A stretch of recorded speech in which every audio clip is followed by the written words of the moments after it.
బలవంతంగా ఆ! ఇంట్లో వాళ్ళు కేర్ తీసుకొని వాళ్ళేమన్నారు డాక్టర్లు తప్పు పట్టట్లేదండి నేను. అదే. నా ఎగ్జాంపుల్ ఎవరు ఫాలో కావద్దు. ఓకే. బ్రెయిన్ స్ట్రోక్ వస్తే మినిమమ్ 2, 3 అవర్స్‌లో గనక హాస్పిటల్‌కెళ్తే ఎళ్ళాలి. అక్కడ ఒక ఇంజెక్షన్ ఉంది. దాదాపు అవును సార్. 40,000 మంచి అవుతుందది. వైద్యం అది అందుతుంది. ఇస్తే దాని ప్రభావం అదర్‌వైజ్ మరణం దాకా వెళ్ళొచ్చు. అవును. లేదా పూర్తిగా పారాలిసిస్ పారాలిసిస్ రావచ్చు. లాంటివి రాకుండా కాబట్టి నా ఉండాలంటే ఎగ్జాంపుల్ ఎవరు ఫాలో కావద్దు. హ్మ్. నాకేం జరిగిందో చెప్తున్నాను అంతే అదే నేను. సార్. నాకు తెలీదు కదా అవన్నీ అదే కూడా. 3 గంటల్లోపు స్పందించాలి. ఆ ఇంజెక్షన్ స్పందించాలి. పడాలి కాబట్టి మనిషికి. వాసిరెడ్డి అమర్‌నాథ్ పట్టించుకోలేదట. అసలు నాకు బ్రెయిన్ స్ట్రోక్ వచ్చినట్టు తెలిస్తే కదా నాకు ఆదివారం. అర్థం కాలే. అర్థం కాలేదు కదా! సో, సోమవారం అంతా అయిపోయింది. మంగళవారం వెళ్ళాను. నాకు మామూలుగా ఉంది. మా ఇక్కడ బోర్‌గా ఉంది. ప్లస్ ఐసీయూలో రాత్రంతా డంగు టంగు టంగు టంగు అని అదేదో ఉంటుంది ఇండికేటర్స్ పెడతారు అవును కదండీ! సార్. సౌండ్లు అవును. ఉంటుంది. అవును.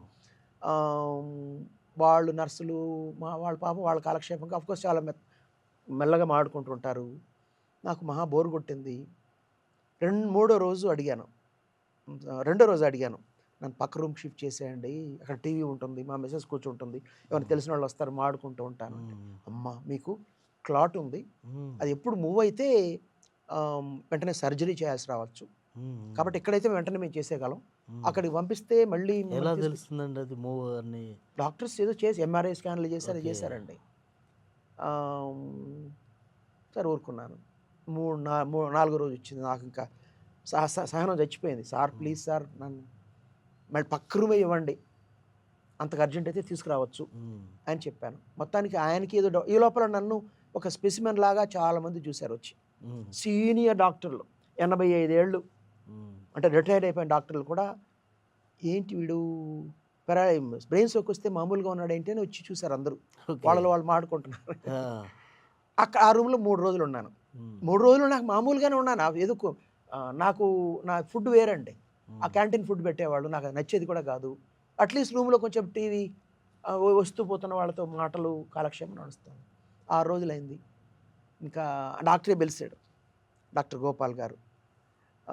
కొన్ని టెస్టులు పెట్టి ఇట్లా, ఇట్లా ఏదో అనమన్నారు. చిన్న లైన్ పైన నడవమన్నారు. హ్మ్. అన్నీ చేశా. గోపాల్ గారు ఒకటే మాట అన్నారు. అమర్నాథ్ గారు, మీకు బ్రెయిన్ స్ట్రోక్ వచ్చిందంటే ప్రపంచంలో ఎవరు నమ్మరు. మీకు ట్రీట్మెంట్ ఇచ్చిన నేనే నమ్మను. ట్రీట్మెంట్ అంటే అదే మిమ్మల్ని ఇన్ని రోజులు పర్యవేక్షించాను. అదేనండి. నేనే నమ్మను. మా మామగారికి హ్మ్. కరెక్ట్‌గా మీకెక్కడ క్లాట్ వచ్చిందో అక్కడే వచ్చింది. నేనే ఆయనకి సర్జరీ చేశాను.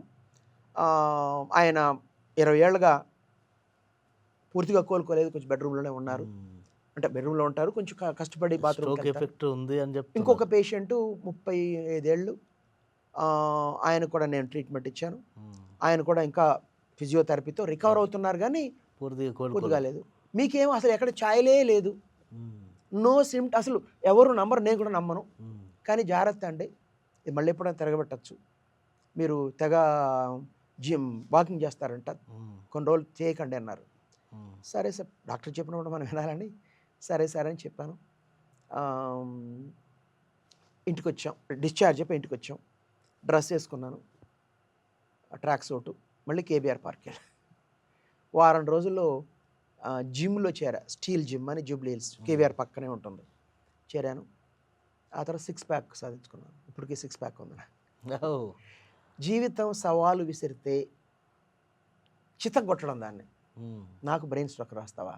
హ్మ్. అని దాన్ని ఈ కసి ఎక్కడి నుంచి వచ్చింది నాకు?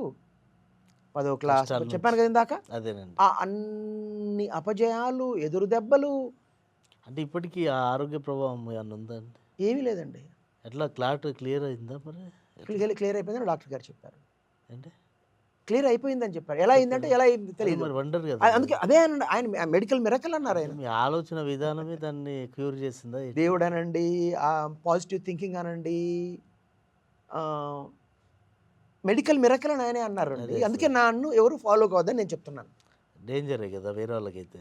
పాజిటివిటీ అవసరం గానీ, ఇలా మరీ ఇంత అవసరం లేదు. ఏది హాస్పిటల్‌లో చేరకుండా, హ్మ్. పట్టించుకోకుండా మాత్రం ఉండకండి అని మాత్రం చెప్తున్నాను నేను. అదే సార్.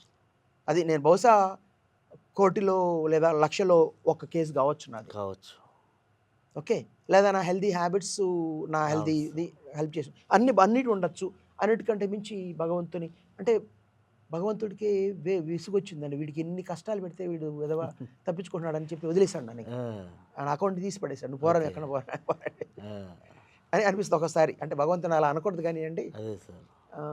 అంటే సార్ ఇప్పుడు మీరు ఇన్ని కష్టాలు అనుకోండి, ఫెయిల్యూర్స్ అనుకోండి, ఇవన్నీ దాటుకుంటూ వచ్చారు.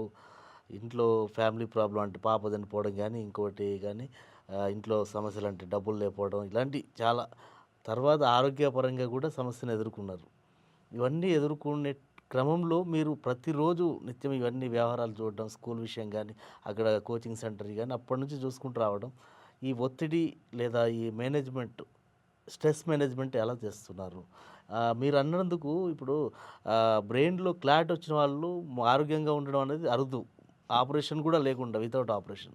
అంటే మీ జీవన విధానం, లైఫ్ స్టైల్ ఎలా ఉంటుంది? ఎలా ఉపయోగపడుతుంది అనుకుంటారు? ముందుగా స్ట్రెస్ అన్నారు. మనం అసలు స్ట్రెస్ ఫీల్ అయితే కదా! అస్సలు. ఎంత సమస్య ఉన్నా కూడా. నిన్న మా ప్రోగ్రాము అవును. దాదాపు 8,000 మంది పేరెంట్స్ వచ్చారు. ఓహ్! గ్రేట్. 1700 మంది పిల్లలు స్టేజ్ పైన. ఒక్కసారి కాదు, ఒకరి తర్వాత అదేనండి. ఒకరు. ఆహ్, సాయంకాలం 3:51కి మొదలైంది. రాత్రి 10:40కి ఎండ్ అయింది. హ్మ్. ఇంత కార్యక్రమానికి planning plus silver Jubilee celebrations Delhi హ్మ్. నుంచి మా ఫస్ట్ ప్రిన్సిపల్ వచ్చారు. అంటే ఇక్కడ పనిచేసి అక్కడికి వెళ్ళిపోయిన వాళ్ళు. వాళ్ళందరూ అదేనండి. వాళ్ళతో మాట్లాడడం. 150 మంది పూర్వ మా దగ్గర పనిచేసి 15 సంవత్సరాల కంటే ఎక్కువ సర్వీస్ ఉన్న వాళ్ళని సన్మానం చేశాం. వాళ్ళతో మాట్లాడాలి కదా నేను. అవును. ఒక్కొక్క నిమిషం 150 మందితో ఒక్క నిమిషం ఆడాలంటే అక్కడ 150 నిమిషాలు. అవునండి. ఇవన్నీ నాకు I'm feeling happy about it. Okay. ఎప్పుడైతే మనం ఇష్టపడి పని చేస్తామో హ్మ్. ఇంకా కష్టం ఉండదండి. ఓకే. మన ఇష్టం లేని పని. బీఎస్సీలో నేను చేరినప్పుడు నాకు ఇష్టం లేని పని అది. అది కూడా కష్టంగా అనిపించింది. కష్టం అనిపించింది. రైల్వేలో అది జాబ్ గొప్పదే కానీ, ఆ పని గొప్పదే కానీ మీకు నాకు ఇష్టం నచ్చలేదు. లేదు. నచ్చలేదు. నాకు నచ్చలేదు. స్ట్రెస్ అనిపించేది. కాబట్టి నేను ఇది కూడా నేర్చుకున్న పాఠం. హ్మ్. నీకు ఇష్టం లేని పని ఏది చేయొద్దు. చేయొద్దసలు. మన మనసుకి నచ్చిన పనే చేద్దాం. అప్పుడే యాక్టివ్‌గా ఉండగలుగుతాం. ఉండగలుగుతాం. స్ట్రెస్ అనేది ఉండదండి. ఓకే. అంటే బాడీకి రెస్ట్ ఇవ్వాలండి. ఇవ్వాలి. బాడీకి మీరెలా ఇస్తారు? నేను ఖచ్చితంగా ప్రతిరోజు 7-8 గంటలు నిద్రపోతాను. టైమింగ్స్ ఏమన్నా? ఎర్లీగా పడుకుంటానండి. ఇప్పుడు ఓకే. రాత్రి నిన్న రాత్రి వేరు. అలాంటిది వేరు. వేరు గానీ అకేషనల్‌గా వేరు. సంవత్సరంలో 350 రోజులు. ఓకే. రాత్రి 8:30, 8:40 లేట్ అంటే 9 గంటలకు పడుకుంటానండి. హ్మ్. 3 గంటలకు లేస్తాను. ఒక్కోసారి కొంచెం ఎర్లీ, ఒక్కొక్కసారి కొంచెం లేట్ కావచ్చు. ఒక్కోసారి ఎర్లీగా లేస్తే మళ్ళీ నిద్రపోతాను కాసేపు. సో, ఖచ్చితంగా 8 గంటలు నిద్రపోతానండి. హ్మ్. మనసుకు నచ్చిన మ్యూజిక్ వినడం. వినడం. ఎంఎస్ సుబ్బలక్ష్మి, హాబిట్స్ ఇంకా ఏంటి? మంగళంపల్లి బాలమురళీకృష్ణ, ఘంటసాల, ఎస్పీబీ పాటలు, లతా మంగేష్కర్, మహమ్మద్ రఫీ, కిషోర్ కుమార్ పాటలు వినడం. హ్మ్. కామెడీ సీరియల్స్, జంధ్యాల సినిమాలంటే నాకు నా డైలాగులన్నీ జంధ్యాల నుంచి వచ్చింది. అంటే ఇప్పుడు ఫేస్‌బుక్‌లో చాలా పెట్టేస్తుంటా. తెలియక అది మీరు జీర్ణించుకుపోయింది నాలో. స్ట్రెస్ మేనేజ్‌మెంట్‌లో మీరన్నట్టే పివి నరసింహారావు గారు కూడా నాకెప్పుడన్నా ఇబ్బందిగా అనిపించి అండ్ ఒత్తిడి కలిగినప్పుడు జంధ్యాల సినిమాలు చూసేవాడిని అని ఆయన కూడా అన్నారని తెలిసింది. ఈవీవిది కాస్త ముతకహాస్యం గానీ ఆ! కొన్ని బాగుంటాయి. ఓకే. జంధ్యాలదేమో మంచి ఏమంటారు ఫ్యామిలీ ఆవు నెయ్యి ఎంటర్‌టైన్‌మెంట్. ఆ! జంధ్యాలది. దాంట్లో ఓకే. ఏమీ ఉండదు. ఈవీవిది కాస్త ఆ! ఓకే. హాస్యం నాటు బాగుంటుంది కానీ వైద్యమే గాని నాటు వైద్యం నాటు అంటారు వైద్యం కదా! అన్నట్టు కొంచెం కొంచెం అప్పుడప్పుడు అబ్జెక్షనబుల్ కంటెంటు. అదే. యాక్చువల్లీ ఇదేంటి అనిపిస్తూ ఉంటుంది. అదేనండి. అవతలోళ్ళని ఎక్కిరించడం కొంచెం ఆ! ఉంటుంది. బట్ ఓవరాల్‌గా బాగుంటుంది. ఓకే. ఓవరాల్‌గా ఐ ఎంజాయ్ ఇట్. ఆ కొన్ని మినహాయిస్తే. పుస్తకాలు చదవడం, ఇప్పుడు నెట్ నుంచి నాలెడ్జ్ అప్డేట్ రోజు ఇప్పటికీ నేను చదువుతూనే ఉంటానండి. హ్మ్. కొత్త విషయాల్ని క్యూరియాసిటీ ఎక్కువ. ఇలా ఎందుకు? అలా ఎందుకు? ఇలా ఎందుకు? అందుకే ఫేస్‌బుక్‌లో మొన్న ఒక నేనే పోల్ పెట్టుకున్నా. నా పోస్టులన్నీ డిఫరెంట్‌గా ఉంటాయి కదంటే అందరూ యెస్ అని పెట్టారు. ఏ పోస్ట్ ఒకలా ఉండదు. అవునండి. కారణం ఏంటంటే ప్రతిరోజు నేను కొత్త విషయాలు తెలుసుకుంటూ ఉంటాను. హ్మ్. ఇలా ఎందుకు 50,000 ఫాలోవర్స్ కూడా దాటినట్టున్నారు. ఉన్నారండి. ఇవాళ 50,700 మంది ఈ రోజుకి. ఓకే. ఈ బహుశా ఇది వారంలోనే 1000. 1000 పెరిగారు. ఓకే. ఇది జనాలు చూసేటప్పటికి మీరు రెడీ చేసి చూసేటప్పటికి బహుశా ఆ! 52,000 అయి ఉంటా. అంటే లేదా మీ 25 ఇయర్స్ సిల్వర్ జూబ్లీ సందర్భంగా మీ మిత్రులు ప్లస్ పాత స్టూడెంట్స్ వీళ్ళందరూ గూడా ఒకసారి మళ్ళీ వస్తారు ఫేస్‌బుక్‌లోకి. అది ఎవరు యాడ్ చేసుకోవడం నేను చూడలేనండి. ఆ! అంటే వస్తుంది లిస్ట్ వస్తుంది కానీ నేనెప్పుడు వీళ్ళెవరు ఇప్పుడు సార్ ఇప్పుడు మళ్ళీ ఇంకా పెరిగే అవకాశాలు ఎక్కువున్నాయి. సో, హ్మ్. విజ్ఞానాన్ని పంచడం. నాకు అదే తెలుసుకున్న సార్. దాన్ని నలుగురికి చెప్పడం. Okay. I enjoy the process. So, okay. నేను ఏమి చేస్తున్నా నా మనసుకు మా వార్షికోత్సవ కార్యక్రమాలు, ఆ డైలాగులు, ఆ సన్నివేశాలు అన్నీ నేనే రూపొందించాను. హ్మ్. ఎర్లీ మార్నింగ్ 3:00 లేసుకొని స్క్రిప్ట్ రాసుకునేవాడిని. ఐడియాలని పెట్టుకునేవాడిని. మా స్కూల్లో సంపూర్ణత అని, త్రయోదశి అని కొత్త కార్యక్రమాలు, ఫేస్‌బుక్ పోస్టులు పుంకానుపుంకాలుగా హ్మ్. ఇవన్నీ నాకు ఇష్టమైనవి గనక, ఇవన్నీ లేకపోతేనే నాకు స్ట్రెస్ వస్తది. హ్మ్. నాకు పని ఇప్పుడు ఉండాలి. హాలిడేస్ ఉంటే ఇప్పుడు వారం రోజులు హాలిడే ఉందండి. ఒకటో హ్మ్. రోజు బాగుంటుంది రెస్ట్ తీసుకోండి. రెండో అవును. రోజు పర్లేదు. హ్మ్. మూడో రోజు, నాలుగో రోజు తట్టుకోలేను ఇంట్లో కూర్చుంటే. ఓకే. ఏదైనా పని పెట్టుకోవాలి. పని లేకపోతే కష్టం గానీ, పిచ్చెక్కుతుందంటారు. పని పిచ్చెక్కుతుందంటారు. పని లేకపోతే. ఎందుకంటే పిచ్చి పిచ్చి పనులు చేయడం నాకు ఇష్టం లేదు. అదే. ఇప్పుడు ఏదో పనికిరాని టైమ్ పాస్ సీరియల్సు, చేస్తున్నా. ఈ నెట్ ఓటీటీలోకెళ్ళి చూడడం, ఆ! చాలా చెత్త ఉందండి. ఆ! అవన్నీ నాకు ఇష్టం ఉండదు. ఓకే. నాకు మనసుకు నచ్చిందే చూస్తా. చూసిన దాన్ని మళ్ళీ మళ్ళీ చూస్తా. ఆ! ఆ పాటలు గానీ, లేదా కామెడీస్ గానీ, బట్ పనికిరాని దాన్ని ఒక్కసారి కూడా చూడను నేను. హ్మ్. అది నాకు ఆ రిజిడిటీ వచ్చేసింది. ఓకే. అంటే రాజకీయాలు అలాంటియేమన్నా పట్టించుకుంటారా ఇప్పుడు? లేదండి. రాజకీయాలు ఫాలో అవుతాను. ఫాలో అవుతారు. బట్ నాకు ఏ పార్టీ పైన అభిమానం లేదు. వ్యతిరేకత లేదు. అన్ని పార్టీల పైన దురభిమానం ఉంది నాకు. వ్యతిరేకత ఉందంటారు. అంటే పూర్తి స్థాయి కాదండి. ఆ! అంటే తప్పులైతే కొన్ని నాకు కొన్ని విధానాలు, కొన్ని కొన్ని తప్పులైతే పనులు. ఇవాళ మీకు అడిగారు కాబట్టి నేనెప్పుడు హ్మ్. పొలిటికల్ కామెంట్ చేయను. ఇక్కడితో వదిలేస్తాను. ఎందుకంటే ఓకే. లోతుకెళ్ళను. తెలుగు రాష్ట్రాల్లో ఇంచుమించు ప్రతి పార్టీ సెల్ఫ్ గోల్ చేసుకుంటున్నారు. హ్మ్. చెప్దాం అనిపిస్తది వాళ్ళకి. సెల్ఫ్ గోల్ అంటే తెలుసు కదండీ! అదే సార్. అదే. వాళ్ళని వాళ్ళు నాశనం ఆ! చేసుకోవడం. వాళ్ళు చేసే పార్టీని కార్యక్రమాలు వాళ్ళకి నష్టం కలుగుతోంది. అదే సార్. ఏమయ్యా చెప్దాం అనిపిస్తది. మన ఆ స్థాయి ఎక్కడా? వాళ్ళెక్కడా? ఆయన చెప్పినా వింటారా? వింటారు. మనల్ని ఆ! ట్రోల్ చేసి పడేస్తారు. ఓకే. సో, జనాల్ని దూరం చేసుకోవాలంటే రాజకీయాల గురించి మాట్లాడాలి. రాజకీయ నాయకులంటే వాసిరెడ్డి మేమే అమర్నాథ్ మేధావులం అంటే మీరెవరు చెప్పడానికి? వాసిరెడ్డి అమర్నాథ్ అంటే ప్రతి వ్యక్తి అంటే నా పరిధిలో నా సార్. ఫాలోవర్స్ మా సారు అనుకుంటారు. అవును సార్. నేను రాజకీయాలు మాట్లాడితే పెదవ అంటారు. హ్మ్. కాబట్టి వాస్తవం. అదొక్కటి తప్పించి ఆ ఒక్కటి అడక్కు. మంచి సినిమా గుర్తొస్తుంది. ఓకే. నేను మా అత్తగారి ఊర్లో చూసాను ఇది. హ్మ్. అక్కడక్కడ మొత్తక హాస్యం ఉంది గానీయండి, ఓకే. చాలా మళ్ళీ మళ్ళీ చూడాలనిపిస్తుంది నాకు. హ్మ్.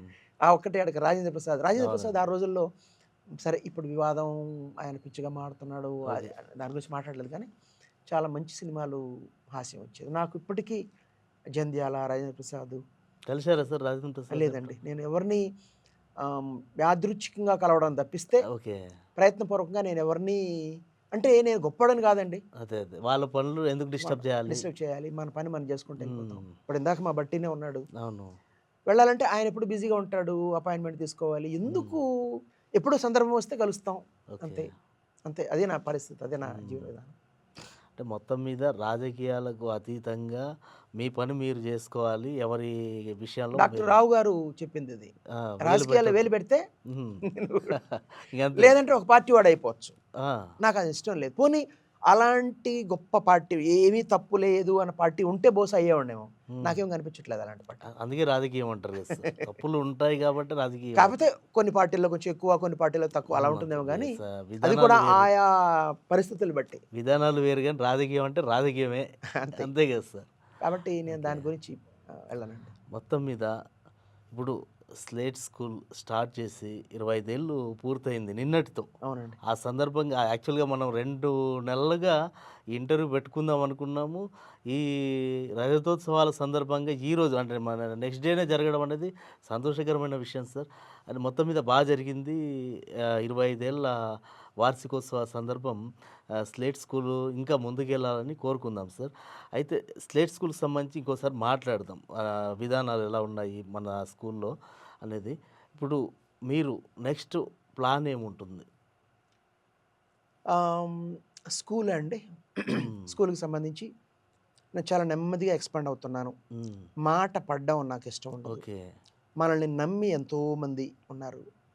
ఒక్కసారి గనక మనం క్వాలిటీ డెలివరీ చేయకపోతే, ఇన్ని రోజులు సంపాదించుకున్న పేరు పోతుంది. అంతకంటే మించి 1000 రెట్లు మించి పిల్లలకి నాణ్యమైన విద్య అందించకపోతే వాళ్ళ భవిష్యత్తు దెబ్బతింటుంది. కాబట్టి 25 ఏళ్లలో 9 స్లేట్లు 8, కాగ్నివాట్ 9 స్కూల్సే పెట్టాను. 9 ఇప్పుడు ఫేస్‌బుక్ వేదికగా ప్రతిరోజు మెసెంజర్‌లో గానీ, లేదా కామెంట్ కాలమ్‌లో గానీ, సార్ మా ఊర్లో పెట్టండి అని చాలా మంది బెంగుళూరు, అడుగుతున్నారు. చెన్నై మొదలుకొని 2 తెలుగు రాష్ట్రాల్లో ప్రతి ఊర్లో అడిగారు. హ్మ్. నేను లాభాపేక్ష లేకుండా, హ్మ్. లాభాపేక్ష లేకుండానే స్కూల్ నడపాలి. అదేదో హ్మ్. గొప్పతనం గాదు. నేను రూల్స్ ఫాలో అవుతున్నాను అంతే. అదేనండి. దానికో రూల్స్ అండ్ రెగ్యులేషన్స్ ఉందండి. ఓకే. అంటే అసలు విద్య అంటేనే సేవా రంగం యాక్చువల్‌గా. దీన్ని అవునండి. కార్పొరేట్ చేశారు కదా సార్ ఇప్పుడు. దాన్నేమంటారు మరి? అది వాళ్ళు చట్టాన్ని ఉల్లంఘిస్తున్నారండి. అంతేనా? చాలా సింపుల్ అండి. ఈ కార్పొరేట్ cannot స్కూల్ అన్నీ take- అంతే. మీరు ప్రాఫిట్‌ని తీసుకోకూడదు. జస్ట్ సేవ చేయాలి అంతే. అంతే. అంటే సేవ్ అంటే డబ్బులు వసూలు చేసుకుంటున్నారు. హ్మ్. దాన్ని సాలరీకి వచ్చిన ఫీజ్‌లో మెయింటెనెన్స్. సాలరీ 50% హ్మ్. ఉద్యోగుల పీఎఫ్‌లు, ఈఎస్ఐలు Yes, మరో sir. 15% ఇలా లెక్క ఉంది. గవర్నమెంట్ పెట్టిందండి. అవి ఎవరు ఫాలో కావట్లేదు అసలు. నేను ఫాలో అవుతున్నాను. ఓకే. నాకు ఫాలో కాలేనంత ధైర్యం లేదు చెప్పాలంటే. ఓకే. ఇంకా అంటే నెగెటివ్‌గా చెప్తున్నాను నేను. హ్మ్. నేను సింపుల్ ఏదో త్యాగం అనట్లేదండి. హ్మ్. అలాగే స్కూల్ నడపాలి. క్రిమినల్ అయిపోవాలంటే, హ్మ్. అడ్డదారులు వెళ్ళాలంటే అంటే ఇప్పుడు అందరూ కోట్లలో సంపాదిస్తున్నారు. మీకు సంపాదించాలి బివి అవకాశం ఉంది. పట్టాభిరామ గారు మహానుభావుడు చనిపోయి స్వర్గలోకంలో అవునండి. ఉంటారు. ఆయన రాసిన పుస్తకంలో నా జీవితానికి సంబంధించి ఒక ఘటన ఒక పేజ్ అంతా రాసుకొచ్చారు. అవునండి. ఇప్పటికి ఆ పుస్తకం ఉంది, చూశాను. చూడొచ్చు ఎవరైనా. అవును. 96, 97 ప్రాంతం అండి. అప్పటి ఏపీపీఎస్సీ చైర్మన్ హ్మ్. నన్ను పిలిచారు. అప్పుడు గ్రూప్ 1 మెయిన్స్ రిజల్ట్స్ వచ్చాయి. ఇంటర్వ్యూలు నడవబోతున్నాయి. మా ఇన్స్టిట్యూట్ నుంచే దాదాపు 100 పైచిలుకు వాళ్ళు ఇంటర్వ్యూకి 150 దాకా ఇంటర్వ్యూకి అర్హత సాధించారు. ఆయన వాళ్ళందరూ నీకు తెలుసు కదా! వాళ్ళలో కొంచెం మాట్లాడి సీక్రెట్‌గా మాట్లాడి కొంచెం బాగా ఇంటర్వ్యూ చేయగలిగిన వాళ్ళు, ఎబిలిటీ ఉన్న వాళ్ళని 25 లాక్స్ తీసుకో ఒక్కొక్కరి దగ్గర. హ్మ్. 5 లాక్స్ నీకు, 20 లాక్స్ నాకు. మాక్సిమం మార్కులు ఇస్తాను వాళ్ళకి. హ్మ్. అంటే టాప్ పొజిషన్స్ వాళ్ళే వస్తారు హ్మ్. అని ప్రపోజల్ పెట్టాడు. ఎవరు పెట్టారు ఇది? APPSC chairman, oh! The then chairman. ఆ! నాకెంత గుండె ధైర్యం ఉండాలి చెప్పడానికి. బివి పట్టాభిరామ గారు రాశారు దీన్ని. ఓకే. నేను వెంటనే రియాక్ట్ అయిపోయి, సార్ నేను చేయను సార్ ఆ పని అన్నాను. పిచ్చోడు ఉన్నావయ్యా, నువ్వు బ్యాచ్ పడితే డబ్బులు సంపాదించే అవకాశం ఉంది. బ్యాచ్ సంపాదించుకో. 3 నెలలు కోచింగ్ ఇస్తే నీకు హ్మ్. ఎంత వస్తుంది? హ్మ్. 2 లక్షలు, 3 లక్షలు వస్తుంది. 25 లక్షలు వస్తున్నాయి ఇప్పుడు. 5 లక్షలు ఇంటూ హ్మ్. 20 మందిని పట్టుకుంటే ఎంత వచ్చిందండి? 1,00,00,000. హ్మ్. 96, 97లో ₹1,00,00,000 ఇప్పుడు కాదు. హ్మ్. ఇంత అవకాశం, అందులో నేను చైర్మన్. హ్మ్. నువ్వు ఆ 25 లక్షలు, 20 లక్షలు నువ్వే పెట్టుకో. ర్యాంక్ వస్తేనే ఇవ్వు, హ్మ్. లేకపోతే వాడికి ఇచ్చేసే బ్యాక్. ఓకే. వాళ్ళందరికీ ర్యాంకులు వస్తేనే 5 లక్షలు నువ్వు తీసుకో, 20 లక్షలు నాకు ఇవ్వు. చాలా డీసెంట్ ప్రపోజల్ కదా హ్మ్. ఆయన దృష్టిలో. హ్మ్. నేను ఒకటే అన్నాను, సార్ ఇలా ₹1,00,00,000 ఈజీగా నాకు వచ్చేస్తే మనసు అక్కడితో ఆగదు సార్. హ్మ్. ఈసారి 100 కోట్లకి టెండర్ వేస్తా, ఓకే. ఎక్కడో ఒక చోట పట్టుబడతా. ఇక మార్గం వక్ర మార్గం అయిపోతుంది. ఒక ఆయన పెద్ద ఆయన బిల్ గేట్స్ ఇండియాకి వస్తే అప్పట్లో బిల్ ఆయన గేట్స్. సరసన వేదికపై కూర్చుని అర్హత సాధించిన ఒక సాఫ్ట్వేర్ జైంటు. హ్మ్.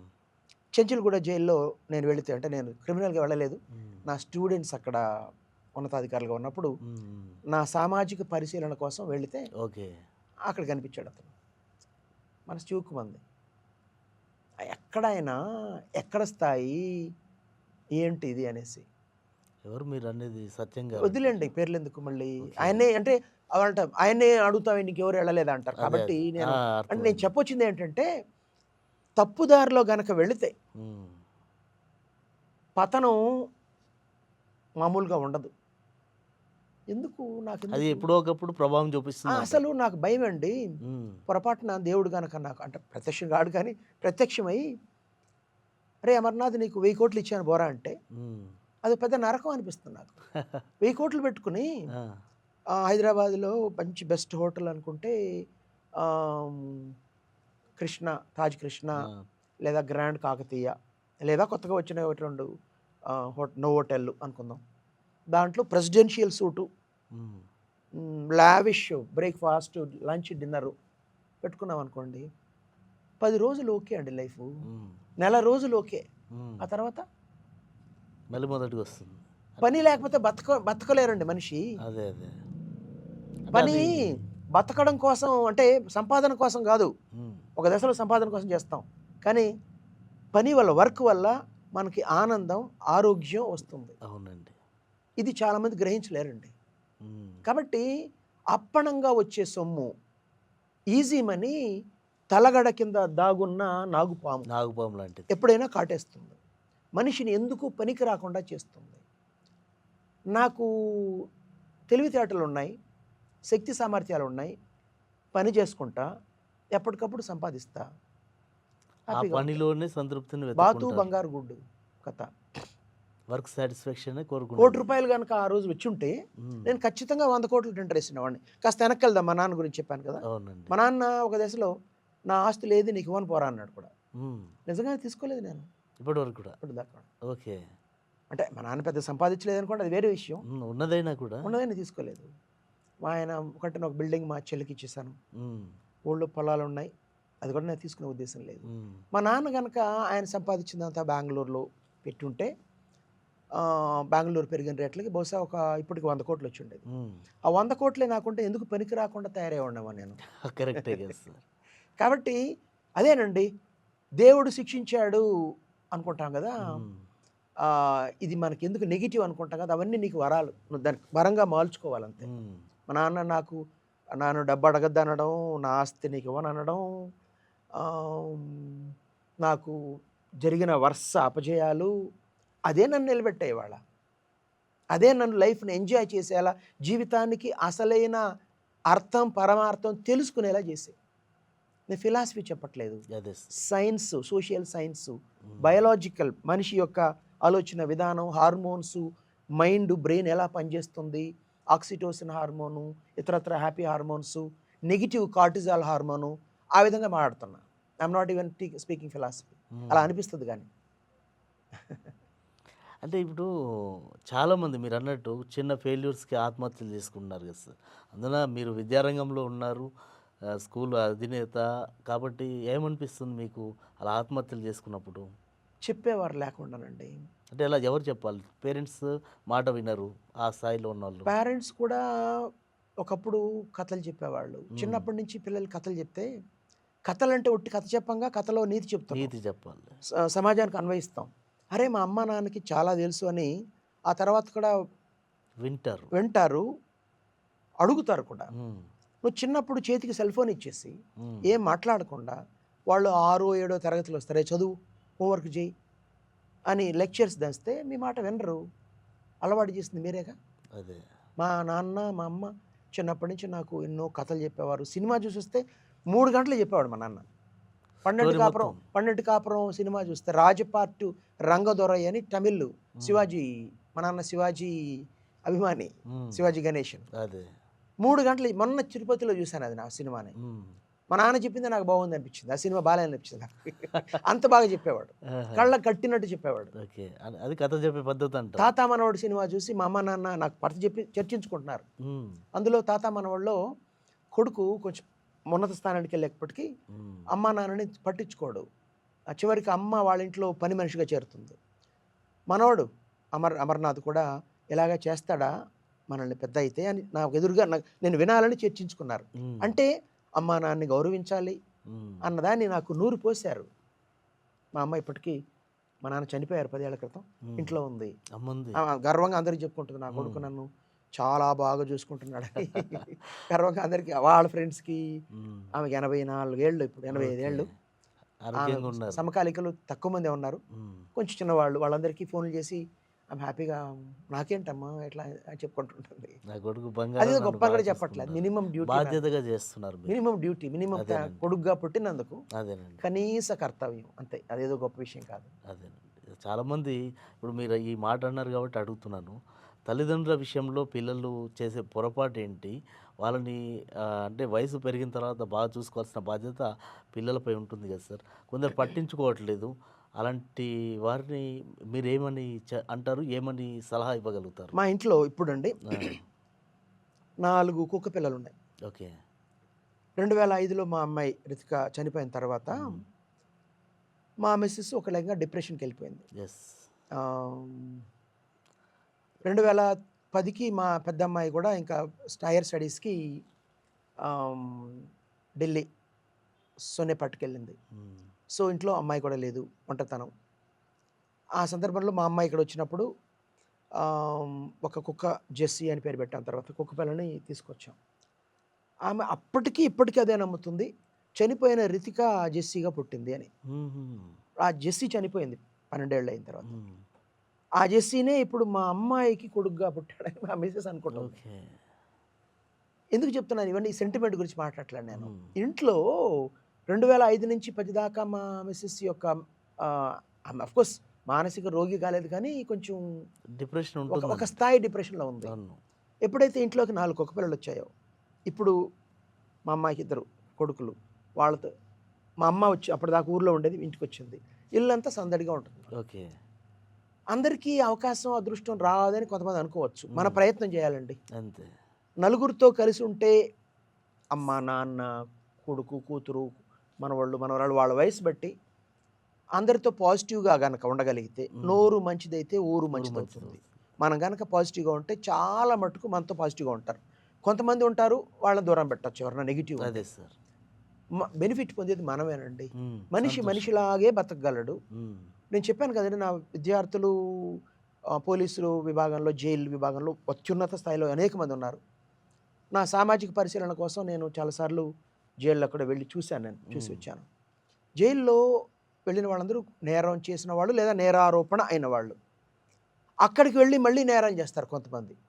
గంజాయి స్మగ్లింగ్ చేయడం, తోటి ఖైదీలపై అమానుషంగా ప్రవర్తించడం, ఇవన్నీ చేస్తారు. వాళ్ళకేం శిక్ష వేయాలి? ఆల్రెడీ జైల్లో ఉన్నాడు, ఇంకే శిక్ష వేయాలి? తీసుకెళ్ళి సాలిటరీ కన్ఫైన్మెంట్ పడేస్తారు. రోజంతా ఎవడు కనపడ్డు, వినపడ్డు, మాట్లాడు. చీకటి గది అంటారు. చీకటి అంటే చీకటితో ఉండదు కానీ అండి, ఒకలాంటిదే.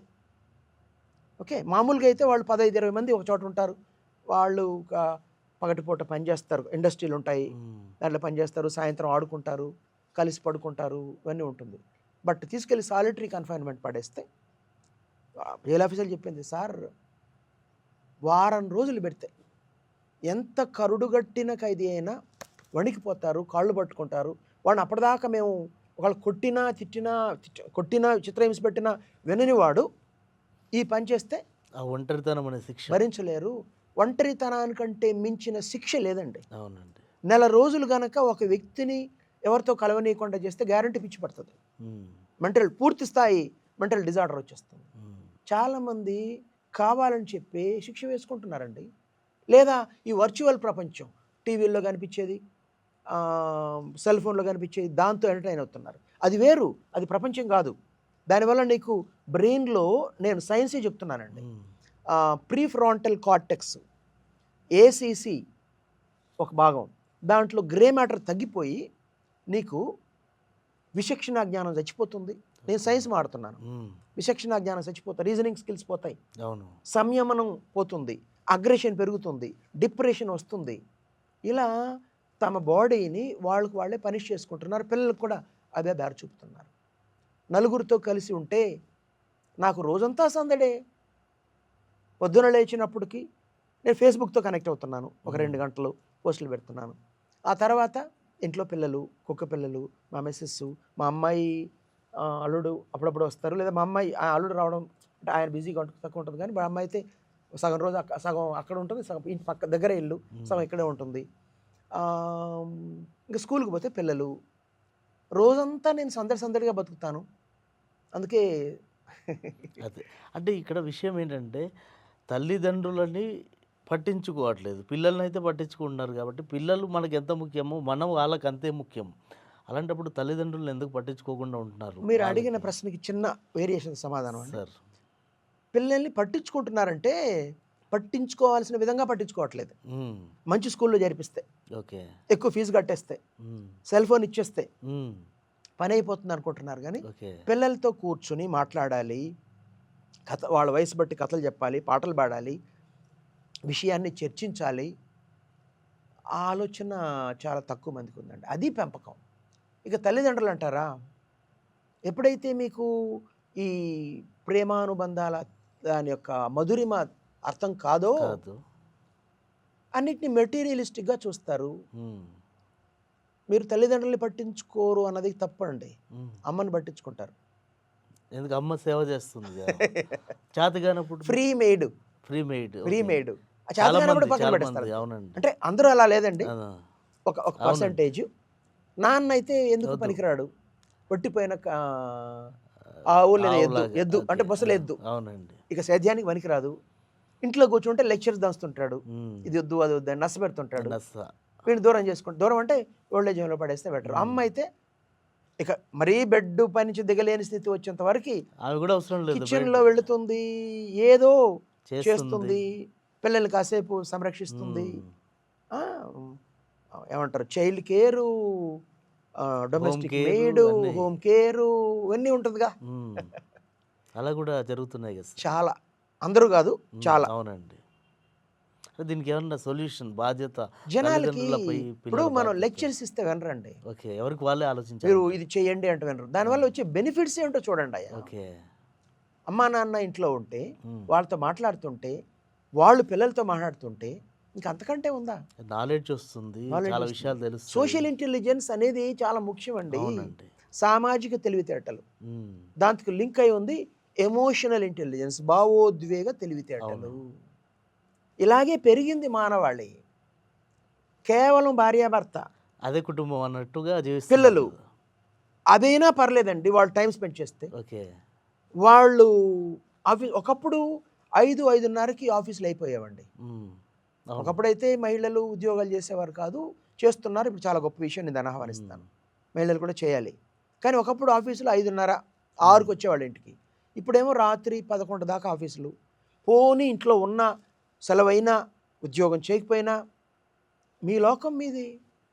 నాన్న పబ్జీ గేమ్ ఆడుతుంటాడు, హ్మ్. ఆమెమో ఓటీటీ సీరియల్లో లేకపోతే ఈ ఏడుపుగొట్టు సీరియల్స్ ఆమె చూసుకుంటుంటుంది. హ్మ్. నానేమో రాజకీయాలు యూట్యూబ్లో ఈయన గెలుస్తాడా, ఆయన గెలుస్తాడా, ఇదే జుట్టు పీక్కోవడాలే. వచ్చిందేం వాళ్ళకంటే లేదు. రాజకీయ నాయకుల కంటే వీళ్ళే ఎక్కువ వీళ్ళు మధ్యలో. ఎక్కువ మదన పడిపోతుంటారు. అదే సార్. ఇది పెద్ద విపరీతమైన రోగం అండి వాళ్ళ. అవునండి. అభిమానం ఉంటే ఉండనివయ్యా. ఉండండి. అది అక్కడి మరి వరకే. హద్దు దాటి ఇప్పుడు వాళ్ళకి లేని బాధ నీకెందుకు? వాళ్ళొచ్చి మన పని చేయరు చేయరుగా. కదండీ. ఎవరు గెలుస్తారు? ఏంటి? ఇవన్నీ. యూట్యూబ్ ఛానల్స్ ఆడుకుంటున్నాయండి. అవును. ప్రతి దానికి పెట్టి నెక్స్ట్ ఎన్నిక ఎవరిది, హ్మ్. నెక్స్ట్ చీఫ్ మినిస్టర్ ఎవరు, ఎవరనుకుంటున్నారు? ఓకే. ఇలా ప్రతి ఒక సీరియల్గా కొనసాగిస్తూ ఉంటారు. అంటే అదొక సైకాలజికల్‌గా అలవాటు చేస్తున్నారు. చేశారు. హ్మ్. దాన్ని వినాలి, అవతల వాడిని అవతల వాడు పడిపోయాడు అనాలి, హ్మ్. మనవాడే గెలుస్తాడనాలి, హ్మ్. మళ్ళీ ఇంకెవరైనా వస్తే వాడిని తిట్టాలి. హ్మ్. ఇదొక ఇదొక ఉంది. అంటే ఒక నాయకుడిని అభిమానించడం, ఎదుటి వాళ్ళు తిడితే నాయకుడిని అభిమానించడం వరకు మంచిదే, ఆ! పార్టీలో ఓటేయడం మంచిదే. కానీ ఒకప్పుడైతే పత్రిక చదివేవాళ్ళు. అవునండి. పొద్దున అరగంట, గంట పక్కాగా. పోనీ. ఇప్పుడు అలా కాదు కదా. అదే కార్యక్రమం. ఎన్నికలు వచ్చినప్పుడు ఎన్నికల గురించి మాట్లాడుకోవాలి కానీ, ఎలక్షన్ రిజల్ట్ వచ్చిన మరుసటి రోజే నెక్స్ట్ ఎవరు గెలుస్తారు, హ్మ్. ఈసారి మా వాడికి ఎంత ఛాన్సు, నీ ఇంక వాడికి ఎంత ఇంక ఛాన్స్. 5 ఏళ్ళు టైం ఉంది. ఇది అబ్సెషన్ కాదు. అవునండి. ఇదే వద్దంటాను, ఈ హత్యే వద్దంటున్నాను నేను. ఆ! ఈ పరంపరలో టైం ఎలా స్పెండ్ చేస్తూ పిల్లలతో గడపడానికి టైం ఉండదు. హ్మ్. నువ్వు చేసే పనుల వల్ల, ఈ చూసే వర్చువల్ కంటెంట్ వల్ల నీ హ్మ్. బాడీలో కార్టిజాల్ హార్మోన్ పెరుగుతోంది, ఓహ్! కిడ్నీలు దెబ్బతీస్తోంది, హుహు. కార్డియోవాస్కులర్ ట్రబుల్స్ తెస్తోంది, హ్యాపీ హార్మోన్స్ తగ్గిపోతున్నాయి, నిద్ర రావడానికి సహకరించే హార్మోన్ తగ్గిపోయి ఇన్సోమ్నియా, నిద్ర పట్టడం లేదు. హ్మ్. ఇవాళ లక్షలాది మందికి ఉన్న సమస్య ఇన్సోమ్నియా. ఇన్సోమ్నియా. యెస్. నిద్ర పట్టదు. హ్మ్. పడుకుంటే 5 నిమిషాలండి. అది చాలామంది అంటారు నన్ను గూడా. ఎట్లా వస్తుంది నిద్ర ఇన్ని సమస్యలు, ఇన్ని ప్రాబ్లమ్స్ అంటే వాటి వరకు అవే ఉంటాయి. ఏదో మంచి పుస్తకం తీసుకొని చదువుకుంటే పడుకునే అదే ముందు వస్తుంది. గంట సేపు మనసుని ప్రశాంతంగా పెట్టుకోవాలి. అవునండి. వీలైతే ఒక మంచి పాట వినడం, హ్మ్. లేదా చూడడం కూడా ఓకే. మనసుని కూల్ ఆఫ్ చేసుకోవాలి. అది సార్. ప్లస్ ఒకే వేళకి పడుకోవాలి. అన్నం తిని వెంటనే పడుకోకూడదు. హ్మ్. కొంచెం బాడీ అలసిపోయి ఉండాలి. అంటే జిమ్ము, వాకింగు ఇవన్నీ ఉన్నాయి ఫండమెంటల్స్. ఇవన్నీ మర్చిపోయి నువ్వు టెన్షన్‌తో రాత్రి 9:30 వరకు, 10 వరకు ఈయన గెలుస్తాడా, ఆయన గెలుస్తాడా, ఆయన పట్టి తిట్టుతూ, ఆ తిట్టు కామెంట్లు చదువుతూ, వాళ్ళని తిడుతూ, కార్టిజాల్ పెంచుకుని పడుకుంటే నిద్ర ఎందుకొస్తది? ఎలా బతకకూడదో అలా బతుకుతున్నారు ఇవాళ కోట్లాది మంది. అమ్మ, నాన్న, కూతురు, కొడుకు, ఆటలు. చిత్తూరు జిల్లా అని చెప్పాను కదండీ. దాయాలని ఒక గేమ్ ఉందండి. వేరే వాళ్ళకి తెలీదిది. ఇది చెస్సు లాంటిది కానీ చెస్ కాదు. హ్మ్. చెస్‌లో లక్ అనేది ఉండదండి. మొత్తం బ్రెయిన్ పవర్, బ్రెయిన్‌డే. ఓకే. స్ట్రాటజీ. ఆ! ఇదేమో 50% లక్కు, 50% బ్రెయిన్ స్ట్రాటజీ. ఓకే. దాంతో చాలా థ్రిల్లింగ్‌గా ఉంటుంది. ఎలా ఆడతారది? నలుగురు ఆడతారండి. ఇట్లా ఉంటుందండి దాయాలు. హ్మ్. గీసేసి మా చిన్నప్పుడు పెద్ద టైమ్ పాస్. మేము ఓకే. రేపు కేరళకెళ్తున్నాం హ్మ్. Family tour. 3 రోజులు అదే పనిలో ఉంటాం. ఓకే. ఆ నలుగురు 8 మంది కూర్చోవచ్చు. ఇద్దరు లేదా నలుగురు, ఆరుగురు లేదా సరి సంఖ్య కూర్చోవచ్చండి. ఇలా ఎన్నో పిల్లలతో కథలు చెప్పడం, అందరూ కలిసి హ్యాపీగా గడిపితే మీ బాడీలో ఒక ట్యాంక్ నిండా ట్యాంక్ అంటే ట్యాంక్ కాదులేండి, హ్యాపీ హార్మోన్స్ వస్తాయండి. అది నెగిటివిటీ పోతుంది దాంతో. పోతుంది. ఈ బతకడం అండి, ఇవన్నీ ఇలాగే బతికారు అవును. మనుషులు. మనిషి ఎప్పుడు ఒంటరిగా బతకలేదు. అవును. మనిషి ఎప్పుడు ఈ వర్చువల్ ప్రపంచం, ఊహాజనిత ప్రపంచానికి లింక్ చేసుకుంటూ బతకలేదు. నాలుగు గోడల మధ్య వాస్తవిక ఉండిపోతున్నారు ఇప్పుడు. వాస్తవిక ప్రపంచంలో ఉమ్. ప్రకృతి మధ్యలో బతికాడు. అవును మనం సరే ఇవాళ అడవుల్లోకి పోలేకపోవచ్చు, సార్. సింగిల్ బెడ్రూమ్ అపార్ట్మెంట్లు ఉండొచ్చు. ఉమ్. కానీ వీలైనప్పుడు ఒక సండే రోజు ఉమ్. లేదా కాస్త బయట రావడం, పిల్లలకి ఆ పక్షులు, వెన్నెల, ఇవన్నీ ఇలా ఉండాలండి. అవును. మనకున్న పరిమితుల్ని దృష్టిలో పెట్టుకునే మనం జీవితానికి అవసరమైన ఈ చుట్టూరా ఉన్న భౌతిక ప్రపంచంతో, నేచర్కి దగ్గరగా సామాజిక ప్రపంచంతో కనెక్టే బతకాలి. ఓకే. పాజిటివ్ దృక్పథంతో బతకాలి. అలాగే మీరు ప్లాన్ చేస్తున్న స్కూళ్ళలో కూడా నేచర్కి అదే దగ్గరగా అదే పెంచుతున్నారు. చెప్తున్నానండి, పిల్లలకి అదే చెప్తున్నాం, పిల్లలకి నేర్పుతున్నాం. పిల్లల్ని ఓల్డ్ ఏజ్ హోమ్స్ తీసుకెళ్ళాం, ఉమ్. ట్రైబల్ హ్యామ్లెట్స్ అంటే గిరిజన అవునండి. గ్రామాలకు తీసుకెళ్ళాం, తండాలు అవి. స్లమ్స్లోకి తీసుకెళ్ళాం, ఉమ్. ఆమ్, అందుల బాలికల పాఠశాలకు తీసుకెళ్ళాం. ఓకే. ఇవన్నీ సమాజంలో మనం నేర్చుకోవాల్సి ఇంకా చాలా చాలా చోట్ల ఏముంది అనేది బయట ప్రపంచం తెలుస్తుంది. తెలుస్తుంది. అలా కాకుండా ఎంతసేపు ఏదో ఒక స్మగ్లర్ కథ, ఉమ్.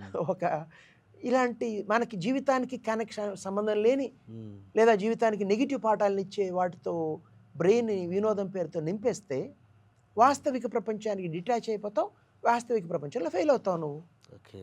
నీ గొయ్యి నువ్వే దొక్కుంటున్నావు, నీ సమాధి నువ్వే కట్టుకుంటున్నావు, ఉమ్. పిల్లలకు కూడా సమాధి కడుతున్నావు. అదే బాధాకరమైన విషయం. ఓకే. ఫెయిల్యూర్ని ఎలా చూడాలి, సంబంధాలు ఎలా ఉండాలనేది చెప్తున్నారు. విజయం సాధించాలంటే షార్ట్ కట్స్ ఉన్నాయా? చివర్లో ఎగ్జామ్ అంతా ఎగ్జామ్ వచ్చి బాగా ప్రిపేర్ అయ్యాం. ఉమ్.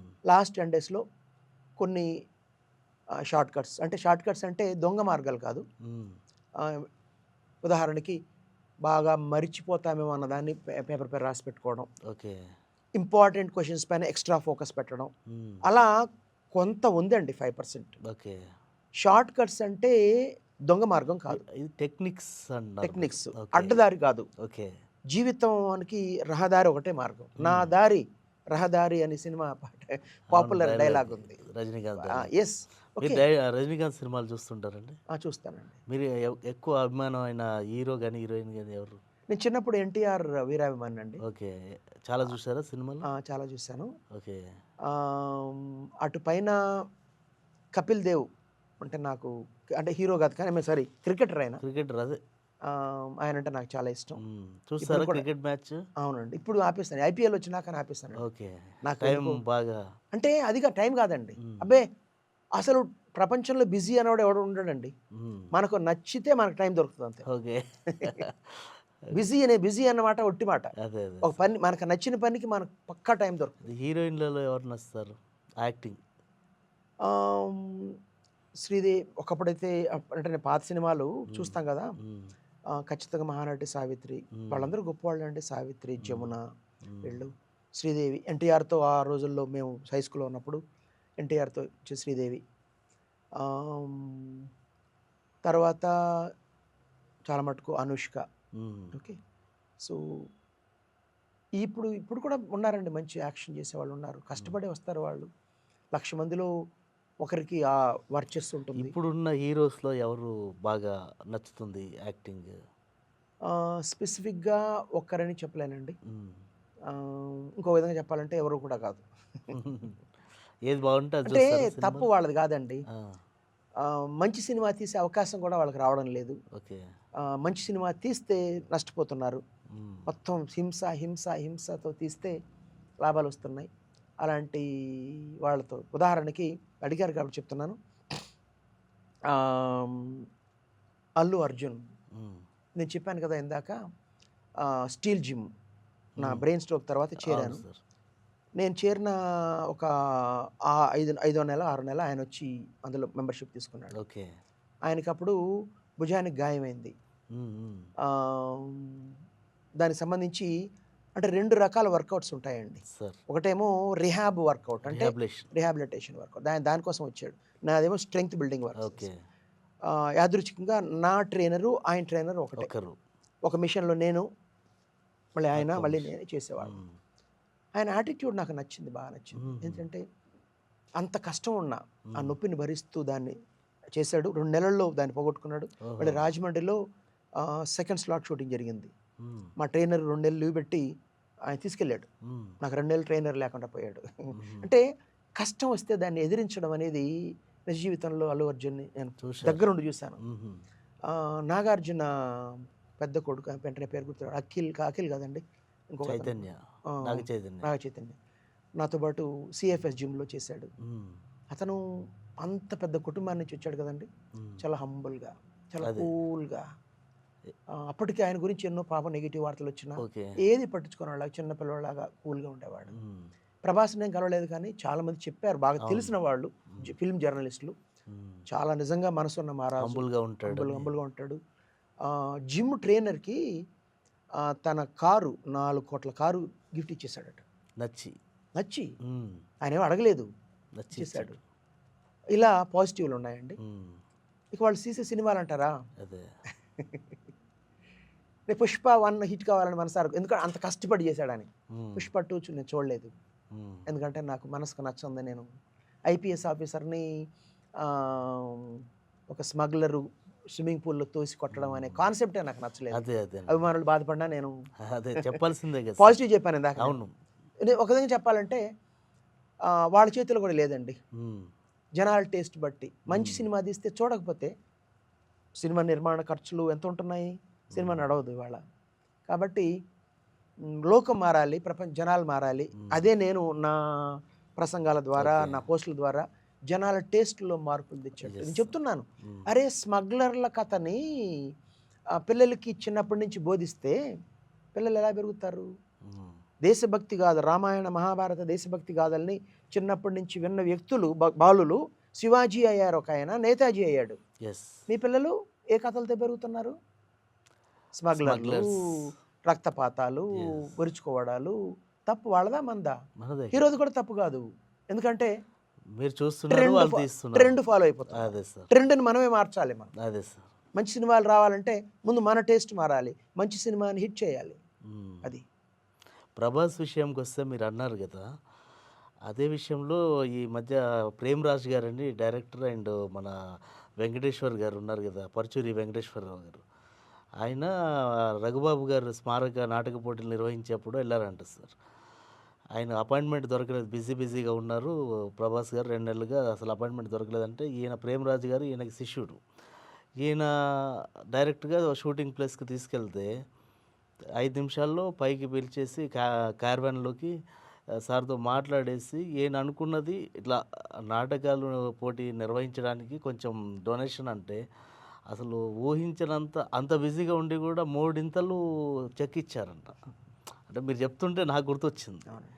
అంటే అలా స్పందిస్తాడు చాలా ప్రభాస్ చాలా అనేది. మంది చెప్పారు. చాలా మంది చెప్పారు.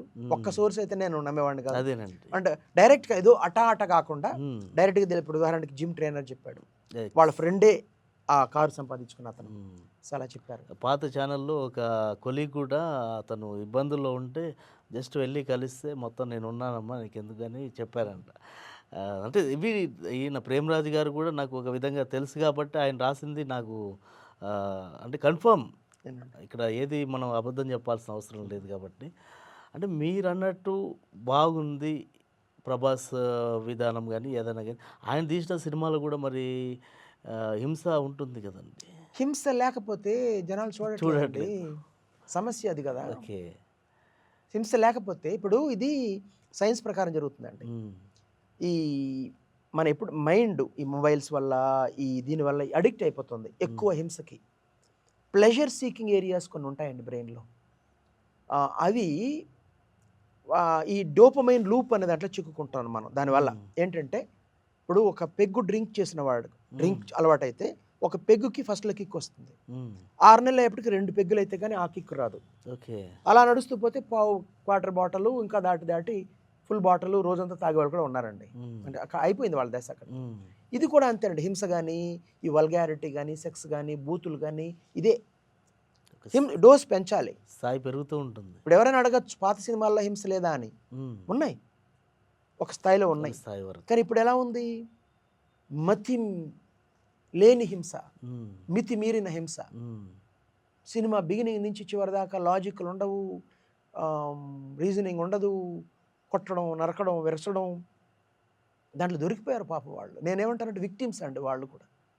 ఇది ఇలా ఎంత దూరం తీసుకెళ్తారు? ఇంకా ఎంత డోసేజ్ పెంచుతారు? పెంచలేరు. యెస్. కాబట్టి వాళ్ళు పులిపై స్వారీ చేస్తున్నారు. అభిమానుల చేతిలో హీరోలు బందీలండి. హ్మ్. తన సొంతంగా ఏమీ చేయలేరు వాళ్ళు. ఓకే. అభిమానికి నచ్చకపోతే పాపం బయటకొస్తే కూడా వాళ్ళని ఆహ్, మన అల్లు అర్జునే తీసుకుందాం. పాపం ఎక్కడో మాల్‌కెళ్ళాడు. ఎక్కడో పబ్లిక్ షాపింగ్‌కెళ్ళాడు. అభిమానులు అభిమానం ఏమిటో గాని పైన పడిపోయి ఆడనంత అరే! మన హీరో కదా! కొంచెం దూరం ఉందాం అని కూడా లేదు. యెస్. తోసుకుంటూ పోవడం. హ్మ్. కాబట్టి అల్లు అర్జునే కాదండి, ప్రభాసే కాదండి. మొత్తం భారతదేశంలో ముఖ్యంగా తెలుగు రాష్ట్రాల్లో, ఆ మాటకొస్తే తమిళనాడులో ఈ 2 ఫిల్మ్ ఇండస్ట్రీలు చాలా గట్టివి, స్ట్రాంగు. అభిమానులు హీరోలు అభిమానుల చట్రంలో బిగుసుకుపోయారు. ఓకే. ఈ కమర్షియల్ చట్రంలో సరే. వాళ్ళు దే ఆర్ పులిపై స్వారీ చేస్తున్నారు. దిగితే పులి చంపేస్తారు. ఇప్పుడు అభిమానం అన్నప్పుడు ఇంకో మాట సార్, సినిమాల్లో అశ్లీలం కూడా పెరిగిపోయింది. దాంతోపాటు మొన్న 'నిధి అగర్వాల్' కూడా ఒక ఓపెనింగ్‌కెళ్తే మొత్తం మీద పడిపోయారు. ఆమె ఏడుస్తూ బయటకొచ్చిన సందర్భం జరిగింది. ఈ అశ్లీలాన్ని కూడా అంటే అభిమానుల వల్లనే అశ్లీలం పెరుగుతుందా? అశ్లీలం చూపిస్తున్నారు కాబట్టి వీళ్ళు ఎక్స్‌పోజింగ్ లాంటివి పెరుగుతున్నాయా? ఆ సంఘటనపై మీరేమంటారు? ఇప్పుడు 'నిధి అగర్వాల్‌కి' కొంతమంది సంబంధించి. విక్టిమ్‌ని బ్లేమ్ చేయదంటున్నారు. సార్. నిజమేనండి. అంటే మన సమాజంలో ఇప్పటికి కూడా పురుషాధిక్యత ఉన్నమాట వాస్తవం. హ్మ్. స్త్రీని ఒక విలాస వస్తువుగా చూడడం కూడా వాస్తవం. హ్మ్. సినిమాలు కూడా అలా ట్రైన్ చేసినాయి. ఓకే. ఇప్పుడు 'జయమాలిని' అంతకంటే ముందు 'జ్యోతిలక్ష్మి', 'జయమాలిని', 'సిల్క్ స్మిత' హ్మ్. తక్కువ కురచ బట్టలేసుకున్న వాళ్ళు అంటే వీళ్ళు క్యారెక్టర్ వీకు అన్నది బాగా వ్యాంప్సు. పెట్టారు. ఇప్పుడు ఆధునిక మహిళలు కొంతమంది మేము కాస్త కురచ బట్టలేసుకుంటే దాని అర్థం ఇది కాదా అని కొంతమంది వాదిస్తారు. అందులో నిజం ఉంది, నో డౌట్. హ్మ్. కానీ దీన్ని అవకాశంగా తీసుకొని కొంతమంది అదే పనిగా నెట్‌లో ఇప్పుడు వచ్చింది. బట్టలు తీసి ఫోటోలు సెషన్స్ పెట్టుకోవడం. యెస్, నువ్వు నీ కుటుంబంతో ఎంజాయ్ చేసుకుంటున్నావు. తీసుకో, ఎవరు వద్దనరు. స్విమ్మింగ్ స్విమ్మింగ్ కాస్ట్యూమ్ వేసుకుని ఒకటే కాదు కదా! కొన్ని పెద్ద పెద్ద రిసార్ట్స్‌కెళ్తే, స్టార్ హోటల్స్‌కెళ్తే, ఫారిన్ లొకేల్స్‌లో వందల మంది బికినీస్‌లో ఉంటారు. హ్మ్. కానీ ఒకళ్ళు ఫోటోలు పెట్టుకున్న వాళ్ళు వాళ్ళ ఫ్యామిలీ, వాళ్ళ యాక్సెస్ నువ్వేమో పబ్లిక్‌గా పెట్టేస్తున్నావు. దీన్ని జనాలు అందరు కాకపోయినా ఎక్కువ మంది మగాళ్ళు ఆదృక్యంతో చూస్తున్నారు. వాళ్ళేమనుకుంటున్నారు, నువ్వు రెచ్చగొడుతున్నావు అని అనుకుంటున్నారు. అందులో కొంత నిజం ఉంది కదా! అంటే తక్కువ వేసుకున్నంత మాత్రాన ఆమె ఇన్వైట్ చేసినట్టు నేను చెప్పట్లేదు. ఓకే. బట్ అంటే సైకాలజికల్‌గా జరిగే ఇది. సమాజంలో జరుగుతున్నది ఓకే. వాస్తవాన్ని. ఇప్పుడు కొంతమంది అంటున్నారు, పురుషులకి చెప్పొచ్చు కదా అని. అవునండి, నిజమే. ప్రతి తల్లి, ప్రతి తండ్రి కొడుకుకి స్త్రీని గౌరవించు అని చెబితే సమస్య 60% సాల్వ్ అయిపోతుంది. అవునండి. కానీ ఇవాళ జరుగుతుంది ఏమిటంటే, ఒక పక్క పురుషుల్లో అందరు కాకపోయినా చెప్పే దాంట్లో స్త్రీల పట్ల ద్వేషాన్ని పెరిగిపోతుంది. ముఖ్యంగా యువతలో విపరీతమైన ద్వేషం. ఎందుకంటారు అలా? ఇది ఇంటర్నెట్‌లో పనిగట్టుకొని చేస్తున్నారండి.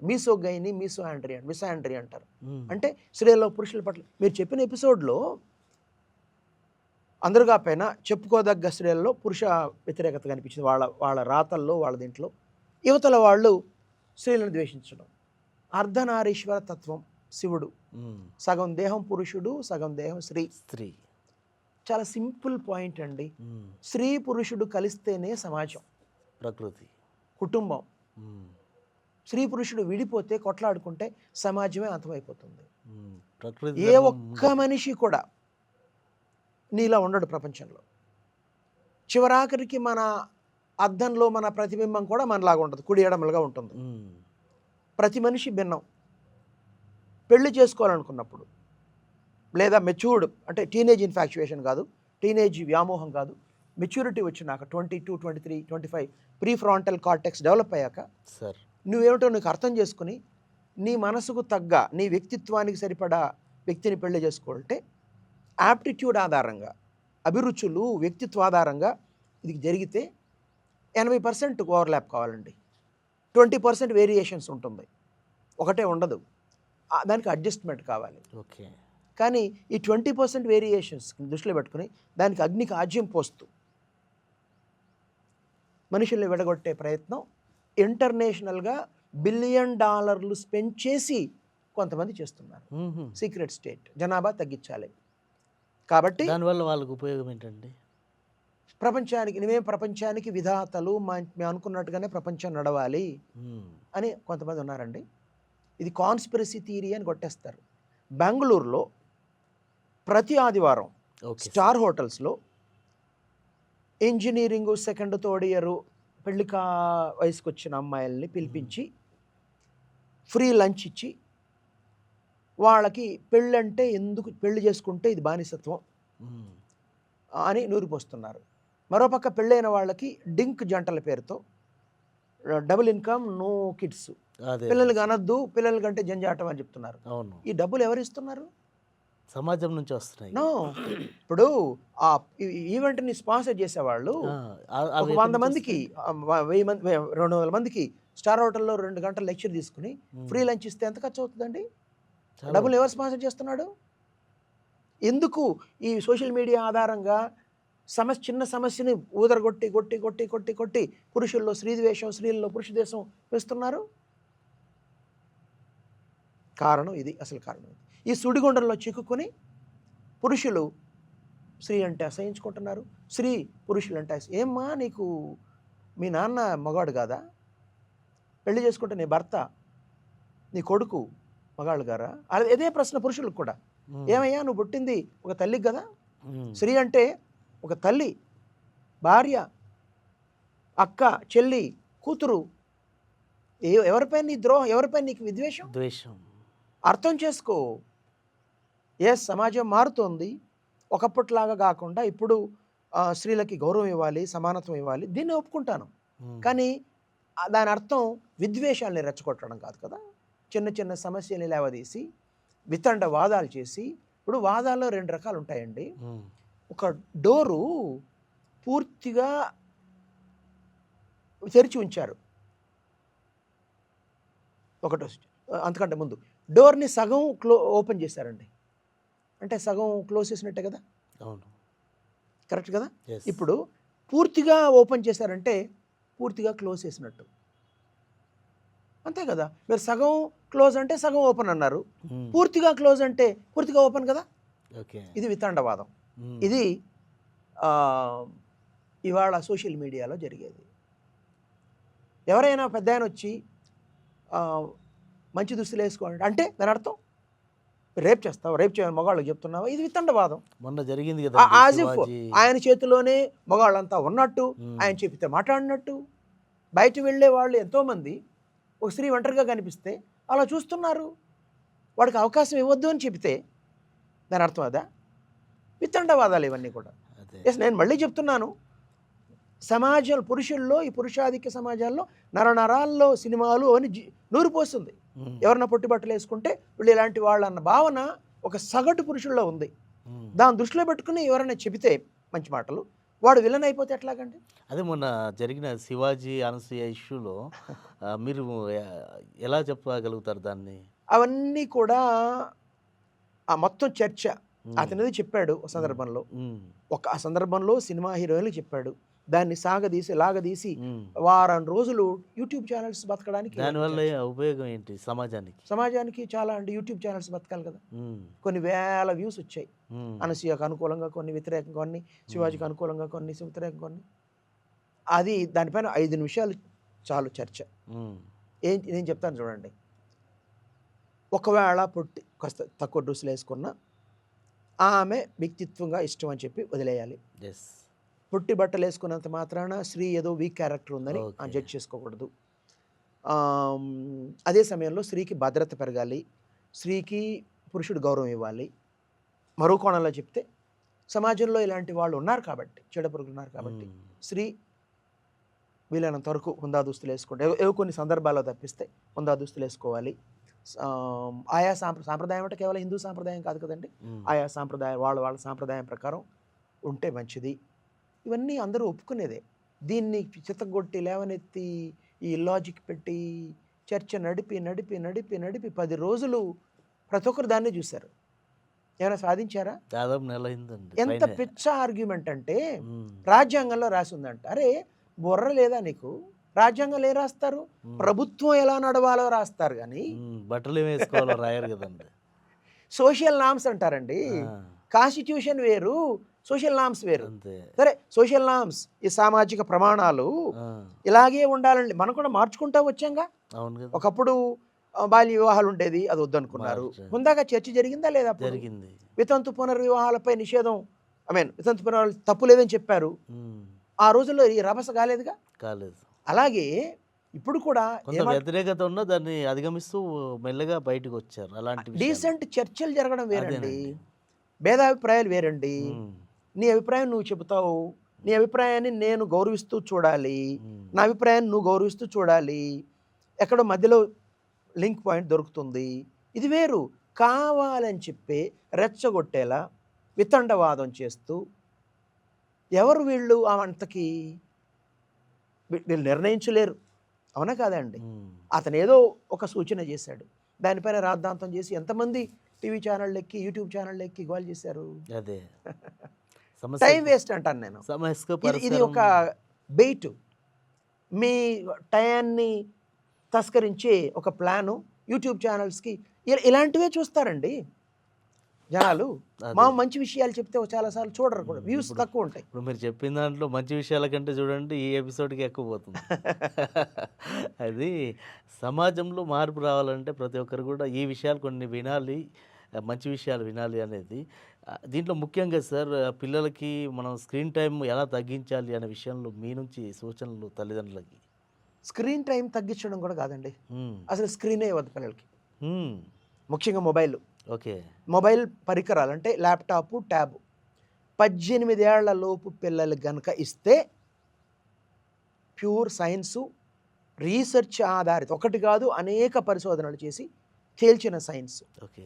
వాళ్ళ మెదడులో జ్ఞాపక శక్తి, గ్రహణ అంటే విషయాన్ని పరిగ్రహించడం, ఓకే, కాంప్రహెన్షన్, మెమరీ, రీజనింగు, వీటికి సంబంధించిన మెదడు భాగాల్లో గ్రే మ్యాటర్ తగ్గుతూ తగ్గుతూ తగ్గుతూ వచ్చి ఒక దశ వరకు దాన్ని రివర్స్ చేయొచ్చు. ఒక దశ తర్వాత ఇర్రివర్సబుల్, మళ్ళీ మార్చలేం. అంటే వాళ్ళ సినిమాలో చిన్న మెదడు చితికిపోయింది అంటారే, ఆ చిన్న అవునండి, అవును. అలా ఇది చితికిపోతుంది. ఓకే. అంటే ఒక విధంగా మెంటలీ రిటార్డెడ్ అయిపోతారు. ఆహా. దీన్నే వర్చువల్ ఆటిజం అని ఆ. డాక్టర్లు పెట్టారండి పేరు. Yes అండి, అవును. ఓకే, మీ పిల్లల్ని ఇప్పుడు ఆటిజం అనేది అనుకోకుండా జీన్స్ ప్రకారము అలా వచ్చింది. వచ్చేది. ఇప్పుడు ఈ ఇది స్క్రీన్ వల్ల వచ్చిన autism. చేజాతులా కొని తెచ్చుకునేది అంతే అవునండి, కదా సార్. అంతేనండి. అలాగే చాలా టర్మ్స్ ఉన్నాయండి. Trigger finger, um, gamers thumb, carpal tunnel syndrome, okay. Drooping head syndrome, rounded shoulders, macular degeneration, ah, text neck, ఇలా ఒక 30 రోగాలు ఉన్నాయి పిల్లలు మొబైల్ వాడడం వల్ల వచ్చే రోగాలు. ఓకే. ముఖ్యంగా బ్రెయిన్ ఫాగ్, బ్రెయిన్ పాడైపోద్దండి. పొగబారిపోతుంది అంటారు ఇక మొత్తం. పిల్లల్లో అగ్రెషను, తిరుగుబాటు మనస్తత్వం, చిరాకు, అసహనం, హైపర్ యాక్టివిటీ, నిద్ర పట్టకపోవడం, దానివల్ల ఆటో ఇమ్యూన్. ఒక్క మాటలో చెప్పాలంటే చెప్పడానికి బాధేస్తుంది, పిల్లలకి మనం మొబైల్ ఫోన్ ఇస్తే సమాధి కట్టినట్టు, అంతే. ఒక రోజులో జరగదు. అది మనం లిమిటెడ్ అంటారే, ఉమ్, ఒక పెగ్గు ఇస్తే పిల్లలకి ఓకేనా? సారీ ఇలా అడుగుతున్నాను, ఉమ్, ఓకే కాదు కదా. ఎందుకు లిమిటెడ్ వద్దు అంటున్నానంటే నేను, అక్కడితో ఆగరు. అది ఈ డోపమైన్ లూపు. ఆ మొబైల్ పైన వాళ్ళకి ఇష్టమైన పని, అది చాటింగు, వీడియో గేమ్ ఆడడము, ఒక పోస్ట్ పెట్టి అప్రిషియేషన్ తెచ్చుకోవడం, ఇవన్నీ చేస్తే వాళ్ళకి ఆ ప్లెజరు కిక్ వస్తుంది. ఉమ్, అదే కిక్ రావడానికి తర్వాత కొంచెం టైం పెంచాలి, కొంత టైం పెంచాలి, కొంత టైం. మీరు వద్దన్న చివరి ఆఖరికి మీరు మీ పైన తిరగబడే అవసరమైతే మిమ్మల్ని చంపేసి కొన్ని వందల కేసులు జరిగినాయి, తల్లిదండ్రులు చంపిన కేసులు. వాళ్ళు మొబైల్ తీసుకుంటారు. ఒక్కసారి మొబైల్ వాళ్ళ చేతికిస్తే అంతే సంగతులు. మీకు నెట్ కావాలంటే ఇంట్లో డెస్క్టాప్ పెట్టించండి, అది కూడా నట్టింట్లో. దానికి చైల్డ్ సేఫ్టీ లాక్, అంటే లాక్ కాదు, సేఫ్టీ లాక్ ఉంటుంది. సేఫ్టీలో దాంట్లో ఏది పడితే వాళ్ళు ఓపెన్ చేయకుండా. అప్పుడు కూడా పర్యవేక్షణ ఉండాలి. ఒక అరగంట, గంట వాడచ్చు. అది కూడా కేవలం విద్యా సంబంధిత విషయాలు. స్కూల్లో, లైబ్రరీలో, స్కూల్ కంప్యూటర్ ల్యాబొరేటరీలో వాళ్ళు చూసుకోవాలి. ఇంట్లో అవసరం అనుకుంటే ఇది. అంతేగాని తీసుకెళ్ళే అదే మొబైల్ పరికరాలంట, మొబైల్ ఇన్స్ట్రుమెంట్స్ ఇస్తే వాళ్ళు పుస్తకాల మధ్యలో పెట్టి చూస్తారు, బాత్రూంలో కూర్చొని చూస్తారు, టెర్రస్ పైకి వెళ్ళి చూస్తారు, తలుపేసుకుని చూస్తారు.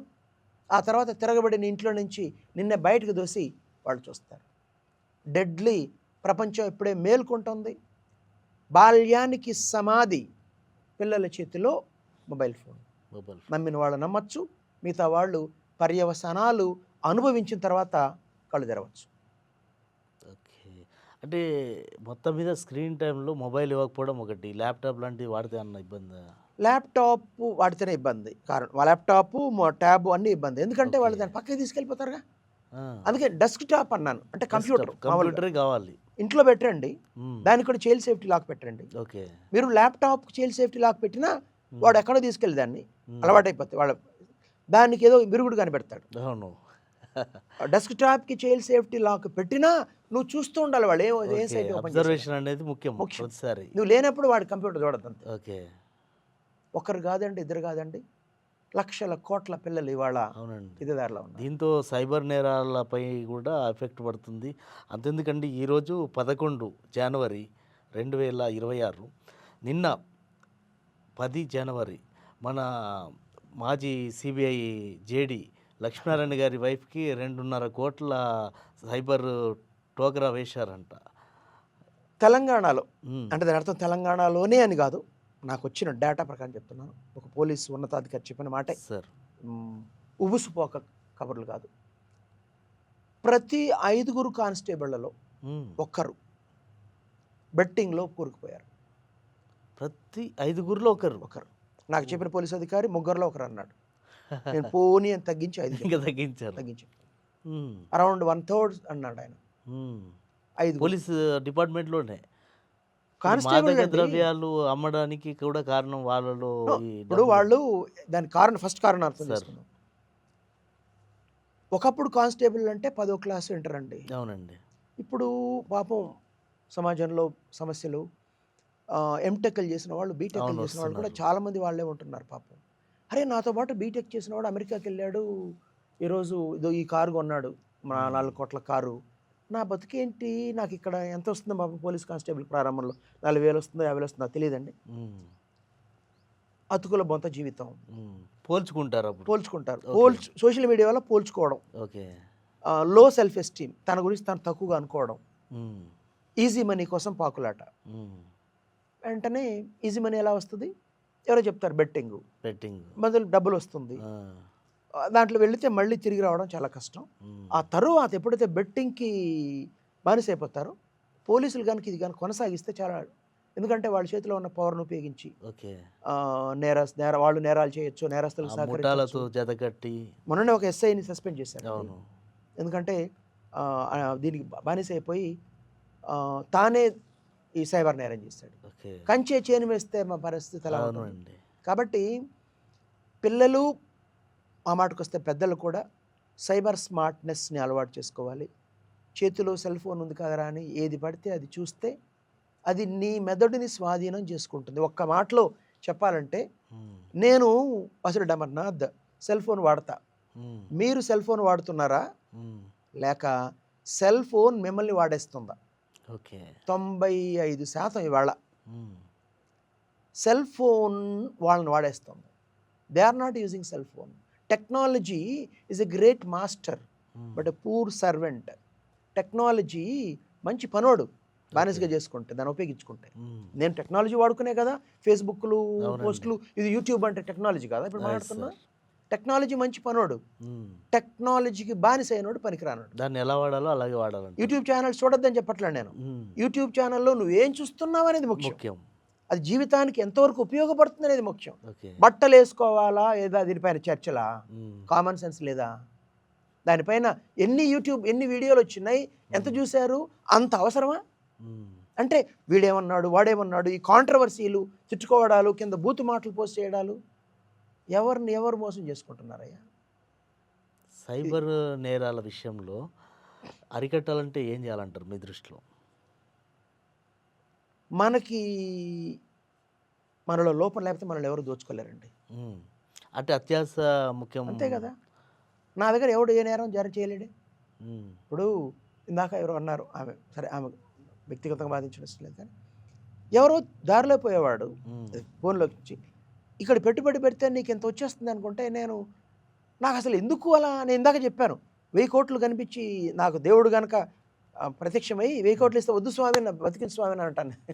నాకెందుకండి ఉచితంగా డబ్బులు, నేను ఏ రోజుకి ఆ రోజు కష్టపడి సంపాదించుకోవాలి కానీ, లేదా నెలకి స్మార్ట్ వర్క్, కష్టపడడం అంటే రాళ్ళు కొట్టడం కాదు, అది హార్డ్ వర్క్, స్మార్ట్ వర్క్, ఇదే లైఫ్.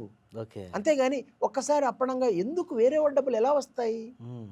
కష్టపడితేనే ఎవరికైనా డబ్బులు వస్తుంది. హ్మ్. నీకు అప్పనంగా వస్తుందంటే వేరే వాడి శ్రమ నీకు వస్తుంది, నువ్వు ఓకే. తినేస్తున్నావు. ఇది పాపం కాదా? హ్మ్. సామాజిక నేరం కాదా? యెస్. ఈ లోపం నీలో ఉంటే వాడు ఆపరేట్ చేస్తున్నాడు. హ్మ్. అంతేనా? అయినా ప్రధానమంత్రే అరే సైబర్ అరెస్ట్ అనేది లేదని చెప్తే, హ్మ్. చదువుకున్న వాళ్ళు చాలామంది చదువుకున్న వాళ్ళే. మామూలు చదువు కాదండి. అవునండి. ఐఏఎస్ ఆఫీసర్లు, ఐపీఎస్ ఆఫీసర్లు, పంజాబ్లో ఒక ఐజీ పిస్టల్తో కాల్చుకుని చచ్చిపోయారండి. హ్మ్. అరెస్ట్. సైబర్ వల్ల పడి. ఓకే. ఇవాళ ఎవరో తెలియని ఒక మహిళ హలో అనడంతోటే వెంపర్లాడు, నీ ముఖం ఒకసారి అద్దంలో చూసుకోరా అంటాను. ఆ! ఎందుకు చేస్తారు వాళ్ళు? ఏమంటే నేను మన్మధుడా నీకు? ఆ! Honey trap, okay. సెక్స్టార్షన్. నీలో బలహీనత లేకపోతే ఎవడు చేస్తాడా నిన్ను? హ్మ్. ఒకవేళ బ్లాక్‌మెయిలర్ చేస్తే నీకు రక్షణ ఇవ్వడానికి ఎన్నో ఉన్నాయి. మీడియా ఉంది, పోలీసులు అవునండి. ఉన్నారు. కాబట్టి మన బలహీనతని వాళ్ళు బలంగా మార్చుకున్నారు. సైబర్, ఆయుధంగా ముఖ్యంగా మార్చుకున్నారు. సైబర్ నేరంలో యెస్ సార్. ఏదో క్లిక్ రావడంతోటే లింక్ చేసా. హ్మ్. లింక్ రావడంతో క్లిక్ చేస్తావా? ఆ! అయినా ట్రూ కాలర్ పెట్టుకోవచ్చు కాబట్టి ఎవడు ఫోన్ చేస్తున్నాడని అంటే ఇప్పుడు ట్రాయ్ గూడా తెచ్చిందండి. తెచ్చింది. అవును. ఓకే. సో ఎవడు చేస్తున్నాడు? ఎందుకు చేస్తున్నాడు? వాడి మాటలు ఎలా స్టార్ట్ అవుతుంది? అసలు నాకైతే మహీపాల్ రెడ్డి గారు, మీ నెంబర్‌ని ఇంకా సేవ్ చేసుకోలేను నేను. హ్మ్. మీరు కాల్ చేస్తే నాకు రాదు, కట్ అయిపోతుంది. ఓకే. ఇప్పుడు ఈరోజు వస్తున్న దారిలో అనుకుంటే పోయాక సేవ్ చేసుకుంటాను. ఓకే. అప్పుడే మీకు అదర్‌వైజ్ నాకు అవకాశం రాదు వేరే వాళ్ళు, కొత్త వాళ్ళు నాకు కాల్ చేయడానికి. ఓకే. నాకు అవసరం లేదు. మీరు నంబర్ ఇచ్చాను, మీరు మెసేజ్‌లు పెడుతున్నారు, మెసేజ్ ద్వారానే వస్తుంది నాకు. అదే సార్. కాబట్టి ఇవన్నీ ఈ రోజుల్లో బతకడానికి అవసరమైన, అంటే నాకున్న సేఫ్‌గా సామాజికంగా మీకు అవకాశం లేకపోవచ్చు. అంటే మీకు ఎవరన్నా వేరే వాళ్ళు ఫోన్ చేస్తారనవచ్చు. అవునండి. చేయనివ్వండి. ఆ సెట్టింగ్స్ పెట్టుకోండి మీరు, హ్మ్. Open settings. బట్ మాటలు ఒక సెంటెన్స్ రావడంతోటే అరే వీడు దొంగోడని తెలిసిపోద్దిగా. క్రిటికల్ థింకింగ్ ఉండద్దు. అవునండి. క్రిటికల్ థింకింగ్ ఉంటే హ్మ్. వీడు దొంగోడు, వీడితో కన్వర్జేషను కంటిన్యూ చేయక, నాకు ఇన్‌ఫాక్ట్ నేను కాచుకొని కూర్చున్నానండి. ఆ! ఎవడైనా సైబర్ నేరగాడు దొరికితే వాడితో గంట సేపు ఆడుకోవాలి. ఓకే. వాడు సైబర్ అరెస్ట్, అమ్మా! అయ్యో! అయ్యో! సైబర్ అరెస్ట్ వాళ్ళు అయిపోయానా నేను? సార్ మీరనుకున్నంత అవకాశం దొరకదంట. ఈడు ఇంటెలిజెంట్ ఎదుటోడని తెలిసిన తర్వాత ఇమ్మీడియేట్‌గా ఫోన్ కట్ వాడు క్రిమినల్ చేస్తారంట. కదండీ వాడు. ఆ! క్రిమినల్స్‌కి చాలా తెలివి తెలివితేటలుంటాయి. ఉంటుంది. జనరల్ కంటే ఎక్కువుంటుందంట. ఆ మధ్యలో మా మిసెస్ అక్కడున్నాను, మా మిసెస్ ఫోనొచ్చింది. హ్మ్. ఎవడో ఇట్లా మార్కెటింగ్ చేస్తున్నాడు. హ్మ్. నేను 5 నిమిషాలు ఆడుకున్నా. వాడికి అర్థమైంది, ఫోన్ కట్ చేసి అదే సార్. వాళ్ళు తొందరగా కట్ చేస్తారు. కట్ చేసాడు. వాళ్ళు అసలు ఎవరండి సైబర్ నేరగాళ్ళు? కొన్ని వందల మంది సాఫ్ట్‌వేర్ ఇంజినీర్‌లని, హ్మ్. సాఫ్ట్‌వేర్ ఇంజినీర్లు కదే, ఆ ఉద్యోగం అదే కోసం సార్. చూస్తున్న వాళ్ళని కిడ్నాప్ చేసుకెళ్ళి హ్మ్. కంబోడియా, మయన్మార్, థాయిలాండ్ బార్డర్‌లో మన ఇండియన్సే కాదు, తెలుగు వాళ్ళే కాదు, చైనా లాంటి దేశాలు, తైవాన్ లాంటి దేశాలు, హాంకాంగ్ నుంచి కూడా తీసుకెళ్ళి కొన్ని వందల వేల మందిని అక్కడ ఒక వీధి 2 వీధులు ట్రైనింగ్ ఇస్తున్నారు. ట్రైనింగ్ ఇచ్చి వాళ్ళు సైబర్ టార్గెట్ నేరాల కోసం. ఇస్తారండి. అవునండి. సాయంత్రం లోపల ఇంత డబ్బులు సంపాదించకపోతే నీకు ఈ శిక్ష. హ్మ్. గొలుసులేసి కట్టేస్తారు. హ్మ్. రాత్రి అన్నం పెట్టరు. కొరడాతో అంటే వీళ్ళు కొడతారు. వాళ్ళకి బానిసలా సార్? అంతే కదా! అక్కడ వాళ్ళు ట్రాప్‌లో పడిపోయారు. ఆ! ఇప్పుడు ఉద్యోగం ఉందని పెడుతున్నారండి. ఆ! స్టార్టింగ్‌లో వీళ్ళు డబ్బుల కోసం వెళ్తారు. వెళ్ళిపోతున్నారు. తప్పు వెళ్ మళ్ళీ వీళ్ళదే పాపం. ఆ! మళ్ళీ కాకపోతే ఇక్కడ కూడా దయనీయ పరిస్థితి అండి. అదేనండి. వాడెవడో ఏమిటో తెలుసుకోకుండా నేరుగా వెళ్ళి వాళ్ళ వలలో హ్మ్. ఒక్కసారి వాడి దగ్గరికెళ్తే వాడు ఇంక బయటకి పంపడం. అదొక నడుస్తోంది. సార్. అయితే ఇప్పుడు ఇక్కడ ఏంటంటే సరైన ఉపాధి అవకాశాలు కల్పించుకోకపోవడం, సరైన మార్గంలో వెళ్ళకపోవడం అని మీరు అంటున్నారు. అయితే విదేశాలకు ఉన్నత విద్య కోసం వెళ్ళే వారికి మీరిచ్చే సూచనలేంటి? ఖచ్చితంగా అమెరికా, యూకే, ఆస్ట్రేలియా, కెనడా లాంటి దేశాల్లో గొప్ప విద్యా సంస్థలు ఉన్నాయి. దీనికి ఏమీ డౌట్ అక్కర్లేదు. హ్మ్. కానీ అక్కడ ఉన్నవన్నీ గొప్ప విద్యా సంస్థలు కాదు. ఓకే. ఒక అరగంట సమయం పెడితే ఎవరు చెప్పకపోయినా నెట్‌లోనే తెలిసిపోతుంది. హ్మ్. ఏ విద్యా సంస్థ స్థాయి ఏమిటో. ఓకే. ఇవాళ రకరకాల కారణాలతో అమెరికా, కెనడా, ఆస్ట్రేలియా, జర్మనీ లాంటి దేశాలు, యూకే లాంటి దేశాల్లో మన వాళ్ళని వెళ్ళిపోమంటున్నారు. ఆహ్వానించడం లేదు. అయినా మీరు మంచి విద్యను అభ్యసించాలంటే అందుకయ్యే ఖర్చులో కనీసం 60-70% మీరు అక్కడ వెళ్ళాక ఏదో ఉద్యోగం చేసుకుందామని వద్దు. మీరు మీ తల్లిదండ్రులు భరించగలిగితే వెళ్ళండి. దృష్టి పెట్టండి చదువుపై. అవసరాన్ని బట్టి, అవకాశాన్ని బట్టి ప్రపంచంలో ఎక్కడైనా స్థిరపడండి. హ్మ్. అంతేగాని వాళ్ళెవరో వెళ్ళారని, హ్మ్.